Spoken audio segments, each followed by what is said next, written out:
네. 오늘 함께 나눌 하나님의 말씀은 사무엘 하 2장 1절부터 23절까지입니다. 1절부터 23절까지의 말씀. 제가 새 번역 성경으로 읽어드릴 때 오늘도 하나님, 살아계신 하나님의 그 한마디의 말씀이 들리는 하루가 되게 하여 주시옵소서. 고백하며 나가겠습니다.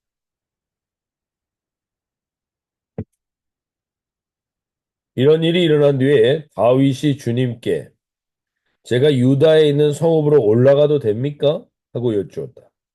주님께서 그에게 올라가라고 하셨다. 다윗이 다시 여쭈었다. 어느 성읍으로 올라가야 합니까? 주님께서 헤브론으로 올라가라고 알려주셨다. 그래 다윗이 그곳으로 올라갔고 그의 두 아내 이스라엘 여인 아이노함과 갈멜 사람 나발의 아내였던 아비가일도 함께 올라갔다. 다윗은 자기 부하들과 그들의 온 가족을 데리고 올라가 헤브론의 여러 성읍에서 살도록 하였다. 유다 사람들이 찾아와서 그곳에서 다윗에게 기름을 부어서 유다 사람의 왕으로 삼았다. 사울을 장사 지낸 사람들이 길르앗의 야베스 사람들이란 소식이 다윗에게 전해지니 다윗이 길르앗의 야베스 주민에게 사절을 보내어서 그들에게 이와 같이 전하였다. 야베스 주민 여러분이 사울 왕의 장례를 잘 치러서 왕에게 의리를 지켰으니 주님께서 여러분에게 복을 주시기 바랍니다. 여러분이 그런 일을 하였으니 이제는 주님께서 여러분을 친절과 성실로 대하여 주시기를 바랍니다. 나도 여러분을 잘 대접하겠습니다. 비록 여러분의 왕 사울 임금 왕은 세상을 떠났으나 유다 사람이 나에게 기름을 부어서 왕으로 삼았으니 여러분은 이제 낙심하지 말고 용기를 내기 바랍니다. 내레 아들 아브넬은 사울의 군대 사령관인데 그가 사울의 아들 이스보셋을 데리고 마하나임으로 건너갔다. 거기에서 그는 이스보셋을 왕으로 삼아서 길르앗과 아술과 이스라엘과 에브라임과 베냐민과 온 이스라엘을 다스리게 하였다. 사울의 아들 이스보셋은 이스라엘의 왕이 될 때에는 40살이었다. 그는 2해 동안 다스렸다. 유다 족속은 다윗을 따랐는데 다윗이 유다 족속 왕으로 에브론에서 다스린 기간은 7해 6달이다. 어느 날 넬의 아들 아브넬이 사울의 아들 이스보셋의 부하를 거느리고 마하나임을 떠나 기브온으로 갔다. 수르의 아들 요압도 다윗의 부하들을 거느리고 나서서 두 장군이 기브온 연못을 사이에 두고 서로 맞붙게 되었다. 한편은 연못의 이쪽에서 또 한편은 연못의 저쪽에 진을 쳤다. 그때 아브넬이 요압에게 이런 제안을 하였다. 젊은이들을 내세워서 우리 앞에서 겨루게 합시다. 요압도 그렇게 하자고 찬성하였다. 젊은이들이 일어나서 일정한 수대로 나왔는데 사울의 아들 이스보셋 쪽에서는 베냐민 사람 12명이 나왔고 다윗의 부하들 가운데에도 12명이 나왔다. 그들은 서로 상대편 사람의 머리를 거머쥐고 똑같이 상대편 사람의 옆구리를 칼로 찔러서 모두 함께 쓰러져 죽었다. 그래서 기본에 있는 그곳을 헬갓 하수립, 곧 칼의 벌판이라 부른다. 그날의 싸움은 가장 치열하게 번져갔고 결국 아브넬이 거느린 이스라엘 군대가 다윗의 군대에게 졌다. 마침 그곳에는 수리아의 세 아들 요압과 아비새와 아사엘이 있었는데 아사엘은 들에 사는 노루처럼 다른 박질을 잘하였다. 아사엘이 아브넬을 뒤쫓기 시작하여 오른쪽으로나 왼쪽으로나 빗나가지 아니하고 아브넬만을 바짝 뒤쫓았다. 아브넬이 뒤를 돌아보며 아사엘 바로 너였구나 하고 말하니 아사엘이 그래 바로 나다 하고 말하였다. 그러자 아브넬이 그를 타 일렀다. 나를 그만 뒤쫓아고 돌아서서 가거라. 여기 나의 좌우에 있는 젊은이나 한 사람 붙잡아서 그의 군복을 벗겨가지고 가거라. 그러나 아사엘은 그가 뒤쫓던 길에서 물러가려고 하지 않았다. 아브넬이 다시 한번 아사엘을 타일렀다. 너는 나를 그만 뒤쫓고 물러가거라. 내가 너를 쳐 죽여서 너를 땅바닥에 쓰러뜨려야 할 까닭이 없지 않느냐. 내가 너를 죽이고 어떻게 너희 형 요압을 보겠느냐. 그런데 아사엘이 물러가기를 거절하니 아브넬이 창끝으로 아사엘의 배를 찔렀다.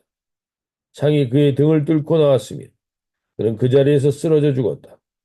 아사엘을 따르던 사람들이 그가 쓰러진 곳에 이르러서 모두 멈추어 섰다.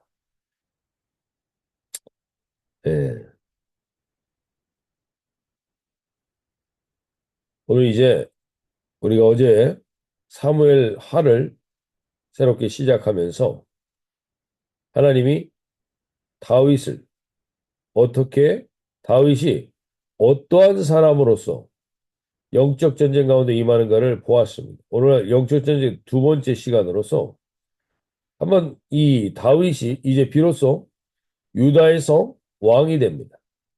10년 동안 사울에게 쫓기던 시간이 끝나고 유다 지파 사람들이 그를 왕으로 세우려고 하고 있고 그들은 사울은 천천히요 다윗은 만만이라고 했던 다윗의 족속 유다 지파 사람들이 이제 다윗을 왕으로 세우려고 합니다. 그런데 그 다윗은 광야 10년 동안에 아주 중요한 것을 깨닫게 됩니다. 우리가 지난주에 나눴던 것처럼 다윗은 10년 동안 가장 중요한 것 중에 하나가 이 광야 생활 속에서 하나님이 다윗을 왕으로 세워가면서 제일 중요하게 여겼던 요소들이 있습니다. 그것은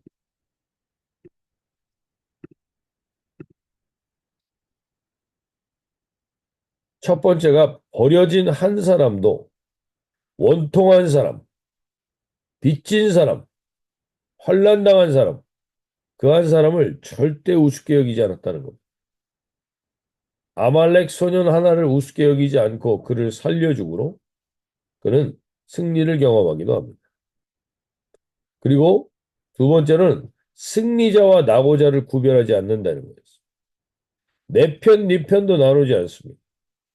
모든 것이 하나님이 주신 것이고 우리가 다 하나님이 주신 사람들은 그가 악한 영에게 사로잡히기 때문에 그런 것이지 그 사람과 혈과 육으로 싸우지 않는다는 것이었습니다. 10년 동안 다윗은 그것을 명백히 깨닫게 됩니다. 내 원수였던 사람도 나의 측근이 될 수가 있고 내 측근이었던 사람도 내 원수가 될 수 있다는 것을 다윗은 10년 동안 깨닫게 됩니다. 그리고 사람에게 혈과 육으로 싸우는 것이 아니라 결국 그 어둠의 영을 분별하는 것에 깨어있는 삶을 살게 됩니다. 그리고 오늘 가장 중요한 광야에서 배운 가장 중요한 태도. 결국 왕이 누구냐가 사무엘상의 핵심적인 주제였다면 왕이 누구인가를 다윗은 가장 잘 알고 있습니다.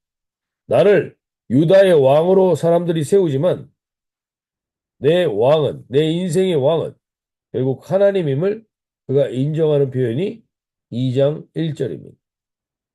그 후에 다윗이 여호와께 여쭈어 아라되 내가 유다 한 성읍으로 올라가리이까 여호와께서 이르시되 올라가라. 다윗이 아뢰되 어디로 가리이까 이르시되 헤브론으로 갈지니 모든 것을 여호와께 여쭙니다. 올라가리이까 한 성읍으로 올라가는데 이게 이 다윗이 온전한 왕이 되기 위해서는 예루살렘으로 올라가야 됩니다. 예루살렘은 그 모든 것이 갖추어졌던 도시입니다. 왕은. 근데 다윗이 물어봅니다. 하나님께. 올라갈까요? 내가 왕이 아니기 때문입니다. 하나님이 왕이기 때문에 물어봅니다. 오늘 우리가 영어 기도 제목 가운데 이런 표현이 있습니다. Compassionate God, thank you for knowing me and carrying me through every step of my grieving process. Every step.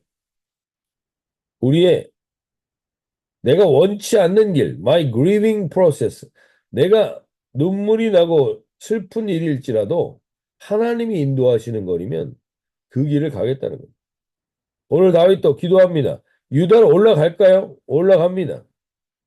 근데 어디로 갈까요? 헤브론으로 가라고 하시고 예루살렘이 아니라 헤브론으로 가라고. 헤브론은 좋은 땅이 아닙니다. 그럼에도 하나님이 가라는 곳으로 갑니다. 그곳에서 유다 사람들에서 기름 부음을 받게 되죠. 오늘 여기서 우리가 가장 중요한 것, 다시 다윗은 광야 10년 동안 가장 중요하게 하나님이 깨닫게 하신 것이 너의 왕이 누구냐? Every step 누구에게 물어봐야 되느냐? 오늘 그게 슬픔의 과정일지라도 그 스텝을 그 주님께 물어보고 가는 것입니다. 내가 원하지 않았던 땅일지라도 헤브론으로 가라 하면 가는 겁니다. 왜냐하면 내가 왕이 아니기 때문에. 오늘 우리가 이 아침에 무엇보다도 이 기대 제목을 하면 좋겠습니다. 오늘 우리 하나님은 우리에게 우리의 인생길에서 광야가 없는 인생은 없습니다. 어떠한 인생이든지 광야와 같은 인생을 걸어갑니다. 그 광야 같은 인생을 걸어가면서 가장 중요한 건 every step을 하나님께 의탁합니다. 근데 그 길이 내가 원치 않는 길일 수 있습니다. grieving way일 수도 있습니다. 그러나 그 길을 하나님의 뜻을 따라서 걸어가는 자들, 그들이 오늘 주님 앞에 나가는 것입니다. 오늘 주님 앞에 그렇게 걸어가는 한 사람 한 사람들의 여정이 되실 수 있길 바랍니다. 오늘 무엇보다도 하나님 다시 한번 오늘 인생의 광야를 누구나 거치게 하시고 하나님이 그 광야 속에서 가장 중요하게 깨닫길 원하시는 거예요. 그것은 매 스텝을 하나님께 의탁하고 나가고 그 길이 내가 원하지 않는 길일지라도 가는 것입니다. 그러면 하나님께서 결국에는 하나님이 가장 선한 길로 이끄신다는 것을 깨닫게 됩니다. 그러면서 동시에 다윗은 이 길을 걸어갈 때 꼭 중요한 요소 두 가지가 나갑니다. 그것이 2장 2절 보시면 다윗이 그의 두 아내 이스라엘 여인 아히노암과 갈멜 사람 나발의 아내였던 아비가일을 데리고 그리로 올라갈 때 다윗이 무엇인가를 행할 때마다 아마 지금 사무엘 상에서 반복적으로 들으셨던 분은 알 겁니다. 이 다윗이 어디로 옮긴다고 할 때 항상 이 두 아내의 이름을 지칭합니다. 이게 왜 이렇게 다윗의 인생을 어디를 걸어갈 때, 어디로 갈 때마다 이 두 아내의 이름을 명칭할까? 다윗은 지금 왕이 되어서 무언가를 누리고 무언가를 해나가는 데 있어서 다윗의 명예와 영광, 여기에서 무엇보다도 다윗은 자기 아내들과 가족에 대한 중요성을 계속 일깨워주는 겁니다. 다윗은 이것을 놓치지 않았다는 것입니다. 광야의 기간 동안 하나님이 우리에게 알게 하시는 것 중에 하나는 이 가족의 소중함을 알아야 한다. 나와 함께하고 있는 이 한 사람이 얼마나 소중한 사람인가를 계속 다윗을 통해서 말씀하시는 거예요. 다윗의 우선순위에 가정이 있다는 것이죠. 가정. 왕이 되고 전쟁을 하고 뭐 다 하지만 그 우선순위에서 가족이 있다는 사실을 계속 명시하고 있습니다. 그래서 그는 가족이 내가 왕이라는 거창한 자리에 앉을 때 가족을 우선순위에 두지 않는 게 아니라 가족이 가족 우선순위에 있는 겁니다. 우리도 마찬가지입니다. 우리가 이 땅을 살아갈 때 여러분과 제가 어떠한 타이틀을 갖든지 어떠한 타이틀과 어떠한 성공을 거두든지 간에 제일 중요한 것은 결국엔 내 가정이 올바로 서야 합니다. 오늘 하나님 앞에서 우리가 그러한 우선순위를 놓치지 않도록 하며 나가는 깨어있는 하루가 되시길 바랍니다. 또 한 가지는 다윗이 그 추종자들이 3절에서 이렇게 합니다. 그들의 가족들을 다시 다 데리고 올라가서 헤브론 각 성읍에 살게 합니다. 4절에서 유다 사람들이 와서 거기서 다윗에게 기름을 부어 유다 족속으로 왕을 삼았더니 유다 족속의 왕으로 삼았다. 어떤 사람이 다윗에게 말하였는데 사울을 장사한 사람은 길앗 야베스 사람들이니라 하며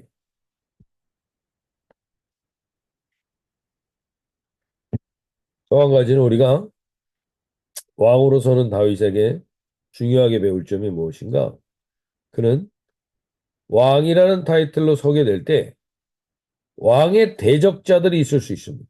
지금 다윗의 대적자들이 대부분 사울을 따랐던 사람들입니다. 사울을 존중히 여겼던 사람들. 그럼 그들과 원수가 될 수도 있고 그들과 가족이 될 수도 있습니다. 오늘 다윗은 사울을 장사한 길르앗 야베스 사람들에게 전령을 5절에서 보냅니다. 오늘 그들에게 이르되 너희가 너희 주 사울에게 이처럼 은혜를 베풀어 그를 장사했으니 여호와께 복을 받을지어다. 너희들이 다 사울을 선대했다고 해서 나의 대적이 되는 게 아니라는 걸 명확하게 얘기해 주는 겁니다. 너무 잘했다는 겁니다. 칭찬해주며 그들을 격려합니다. 그리고 그들에게 이렇게까지 얘기하죠. 너희가 이 일을 하였으니 6절에서 이제 여호와께서 은혜와 진리로 너희에게 베푸시기를 원하고 나도 이 선한 일을 너희에게 갚으리니. 너희가 사울을 쫓았던 사람이라고 해도 나의 원수가 아니라 나는 니네가 너무나 잘했고 너희들을 잘 보살펴 줄 거라고 얘기해 줘. 오늘 우리가 무언가 왕이 되거나 어떠한 것의 지도자가 되었을 때 가장 어리석은 자들이 뭔가 자꾸 적을 원수를 만드는 겁니다. 내 반대 입장에 있었던 사람들을 원수로 만드는 겁니다. 정권을 비판하고 정죄하고 적폐청산하고 막 이런 타이틀로 우리가 결국 지도자가 될 때 그들은 결국 나라를 또 나뉘게 합니다. 다윗은 나누게 하는 게 아니라 하나가 되게 합니다. 그들에게 전령을 보내서 칭찬하고 사사로운 감정이 아니라 하나님이 왕인 사람, 그 사람은 하나가 되게 하는 사람이지 나누게 하는 사람이 아닙니다. 사탄은 늘 나누게 합니다. 사탄은 나누게 하는 게 그의 본질이라면 하나님의 영은 하나가 되게 하는 것입니다. 오늘 우리 가운데 오늘 하루 우리가 무엇에 에너지를 쓰면서 살 것인가? 부정적이고 비판하고 거기에 에너지를 쏟으면 그 열매를 맺게 되어 있습니다. 다윗은 강야 기간 동안에 깨닫게 된 게 사람은 절대 원수가 될 필요가 없다는 걸 알게 합니다. 악한 것은 악한 영이지 사람이 아니라는 것. 그래서 그는 왕이 되자마자 좋은 곳에 에너지를 씁니다. 오늘 우리가 이 아침에 기도하며 이 하루를 걸어갈 때 혹 우리 안에 저와 여러분의 마음속에 주적들이 있습니까? 마음속에 갈등하는 적들이 있습니까? 거기다가 에너지, 그 부정적이고 비판하는 것도 다 에너지입니다. 에너지. 그 에너지를 우리가 온전한 것에 쓰면 온전한 열매를 맺는 데 쓰는 것이고 잘못된 것에 쓰면 잘못된 열매를 맺게 되어 있습니다. 오늘 하루를 살아가면서 하나님이 우리의 에너지가 사람들을, 가족들을, 그리고 내 주변 사람들을 선대하고 every step마다 그 은혜를 흘러가게 하는 통로가 되게 해달라고 깨어있는 하루가 되게 해달라고 기도하며 나갈 수 있길 바랍니다. 오늘 우리 이 하루 살아갈 때 하나님 우리는 동일한 에너지로 살아갑니다. 오늘 우리의 에너지가 사람을 살리고 사람을 하나 되게 하고 연합하게 하는데 쓰임받는 다윗과 같은 이러한 하나님을 왕으로 섬긴 그래서 이 땅에서 왕으로 결국 다스림을 받는 다스리게 되는 그러한 존재로 살아가는 이 하루가 되게 해달라고 every step, every step을 하나님께 의탁하며 나가는 하루가 되게 해달라고 기도하며 나갈 수 있길 바랍니다. 마지막으로 한 가지만 더 기도하실 때 하면서 2장 11절을 보시면 2장 8절 9절 보시면 사울의 군사령관 넬의 아들 아브넬이 이미 사울의 아들 이스보셋을 데리고 마하나임으로 건너가 길르앗과 아술과 이스라엘과 에브라임과 베냐민과 온 이스라엘 왕으로 삼았다. 하나님이 왕이 되어서 나를 이끌어 가실 때 반드시 하나님이 왕이 되는 것을 반대하는 세력이 있습니다. 그 전쟁이 11절 보시면 다윗이 헤브론에서 유다 족속의 왕이 된 날 수는 7년 6개월이었다. 즉 10년 동안 지금 사울에게 쫓겨다니는 인생 끝에 유다의 왕이 되고 나서 유다 왕 된 다음에 또 7년 6개월의 시간이 지납니다. 그 시간 동안 또 다른 세력과 하나님이 왕이 되는 것을 막는 세력과의 전쟁이 또 있습니다. 우리가 이 문제가 해결되고 나면 다 해결될 것 같지만 결국 또 다른 전쟁과 또 다른 고난이 반복됩니다. 우리는 어떻게 보면 매일매일이 이 전쟁 같은 하루를 살아가고 있는 것이고 환경이 전쟁에 있을 수도 있고 내 관계가 전쟁 속에 있을 수도 있고 내 마음 속에 지금 전쟁이 일어날 수도 있습니다. 이 문제만 해결되면 괜찮을 것 같았는데 또 다른 문제는 옵니다. 어차피 인생의 여정이 이것입니다. 우리가 하나님 앞에서 우리 인생의 여정을 살아갈 때 우리는 이 전쟁을 피할 수가 없습니다. 하나님이 나의 왕이 되어서 사는 삶을 막는 어둠의 세력과의 전쟁이 매일같이 있습니다. 오늘 그 전쟁을 통하여 아브넬과 요압 두 사람은 남북 전쟁의 결과로 많은 청년들이 죽습니다. 혼란. 근데 그 싸움은 뭡니까 다? 아브넬과 요압이 이 싸움을 하게 된 계기가 뭡니까? 누가 더 세냐 이겁니다. 누가 더 세냐? 누가 더 힘이 많냐? 누가 더 똑똑하냐? 누가 더 이익을 내냐? 우리는 이 싸움을 평생 할 수밖에 없습니다.